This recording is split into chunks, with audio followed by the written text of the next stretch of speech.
When the enemies of Judah and Benjamin heard that the exiles were building a temple for the Lord, the God of Israel, they came to Zerubbabel and to the heads of the families and said, "Let us help you build, because like you, we seek your God and have been sacrificing to him since the time of Esarhaddon, king of Assyria, who brought us here." But Zerubbabel, Joshua, and the rest of the heads of the families of Israel answered, "You have no part with us in building a temple to our God. We alone will build it for the Lord, the God of Israel, as King Cyrus, the king of Persia, commanded us."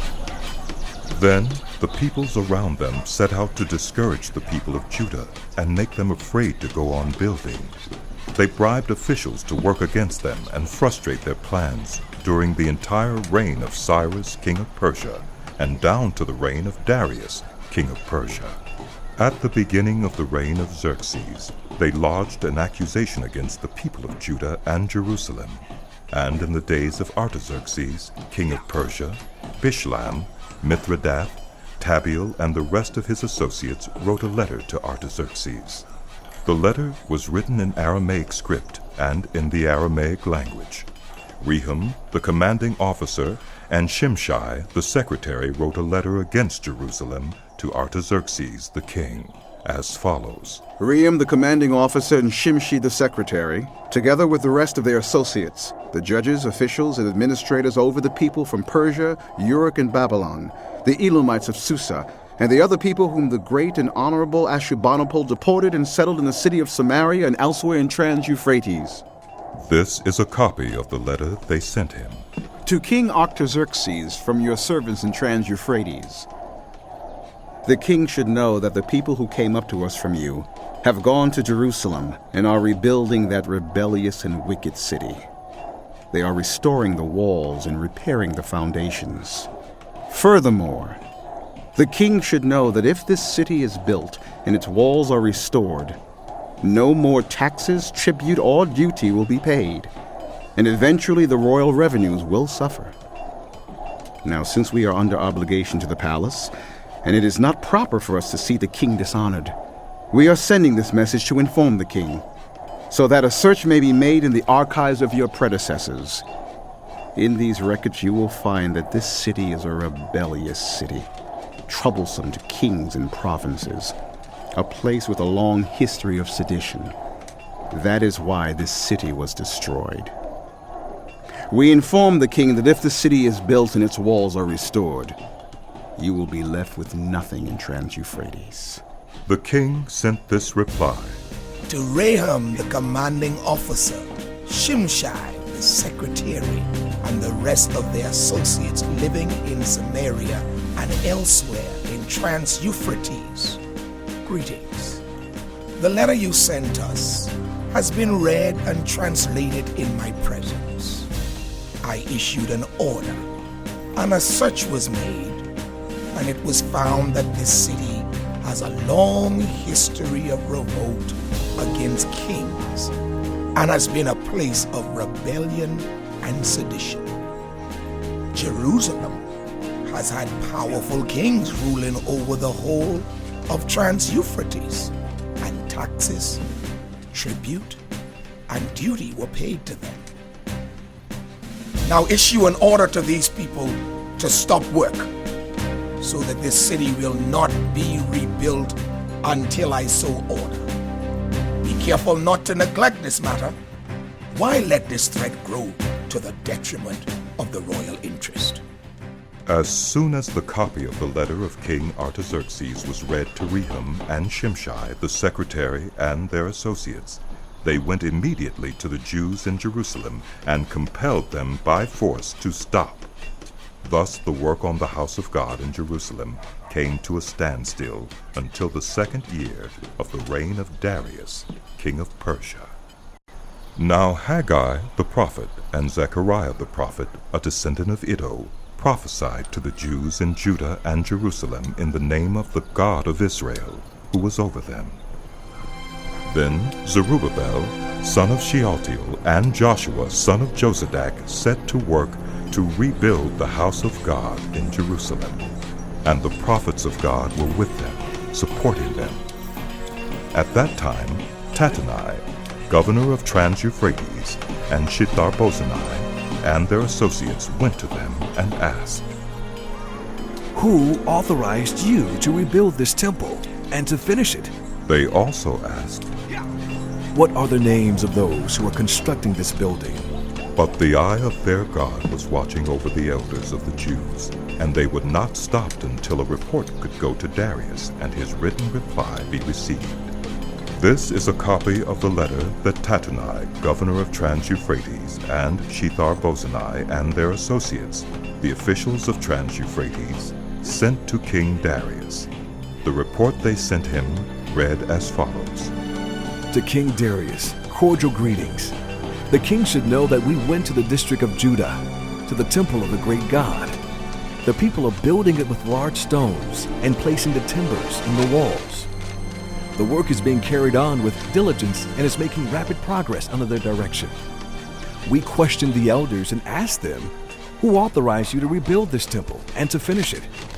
We also asked them their names, so that we could write down the names of their leaders for your information. This is the answer they gave us. "We are the servants of the God of heaven and earth, and we are rebuilding the temple that was built many years ago, one that a great king of Israel built and finished.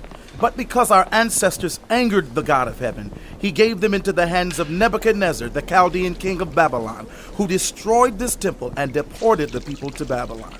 However, in the first year of Cyrus, king of Babylon, King Cyrus issued a decree to rebuild this house of God. He even removed from the temple of Babylon the gold and silver articles of the house of God, which Nebuchadnezzar had taken from the temple in Jerusalem and brought to the temple in Babylon. Then King Cyrus gave them to a man named Sheshbazzar, whom he had appointed governor, and he told him, "Take these articles and go and deposit them in the temple in Jerusalem, and rebuild the house of God on its site." So this Sheshbazzar came and laid the foundations of the house of God in Jerusalem. From that day to the present, it has been under construction, but is not yet finished. Now, if it pleases the king, let a search be made in the royal archives of Babylon to see if King Cyrus did in fact issue a decree to rebuild this house of God in Jerusalem. Then let the king send us his decision in this matter. King Darius then issued an order, and they searched in the archives stored in the treasury at Babylon.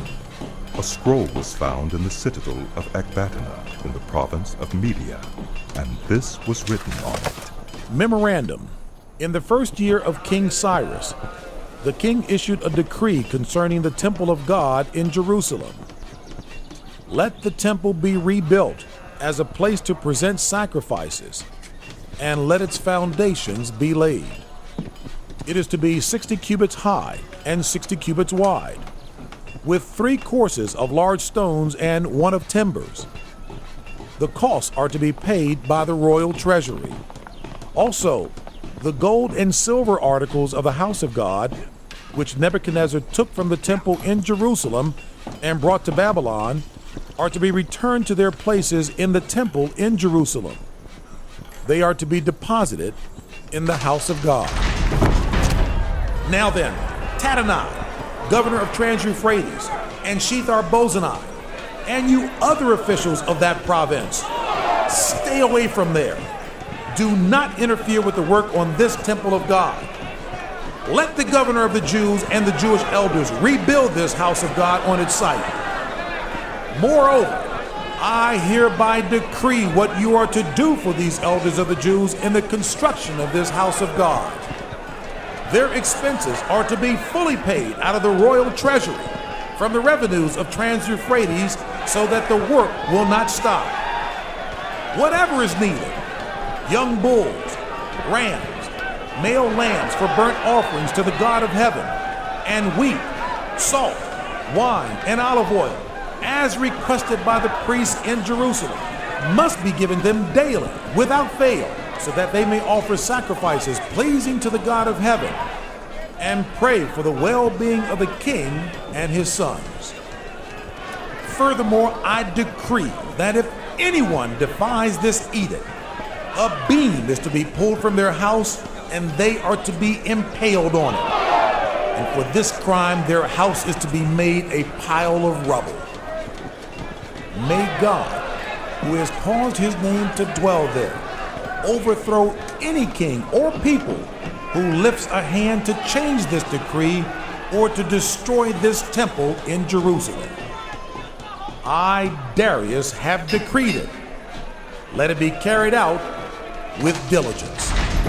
Then, because of the decree King Darius had sent, Tatnai, governor of Trans-Euphrates, and Shethar-boznai, and their associates, carried it out with diligence. So the elders of the Jews continued to build and prosper under the preaching of Haggai the prophet and Zechariah, a descendant of Iddo. They finished building the temple according to the command of the God of Israel and the decrees of Cyrus, Darius, and Artaxerxes, kings of Persia. The temple was completed on the 3rd day of the month of Adar in the 6th year of the reign of King Darius. Then the people of Israel, the priests, the Levites, and the rest of the exiles celebrated the dedication of the house of God with joy. For the dedication of this house of God, they offered 100 bulls, 200 rams, 400 male lambs, and as a sin offering for all Israel, 12 male goats, one for each of the tribes of Israel. And they installed the priests in their divisions and the Levites in their groups for the service of God at Jerusalem, according to what is written in the book of Moses. On the 14th day of the 1st month, the exiles celebrated the Passover. The priests and Levites had purified themselves and were all ceremonially clean. The Levites slaughtered the Passover lamb for all the exiles, for their relatives the priests, and for themselves. So the Israelites who had returned from the exile ate it, together with all who had separated themselves from the unclean practices of their Gentile neighbors, in order to seek the Lord, the God of Israel. For 7 days they celebrated with joy the festival of unleavened bread, because the Lord had filled them with joy by changing the attitude of the king of Assyria, so that he assisted them in the work on the house of God, the God of Israel,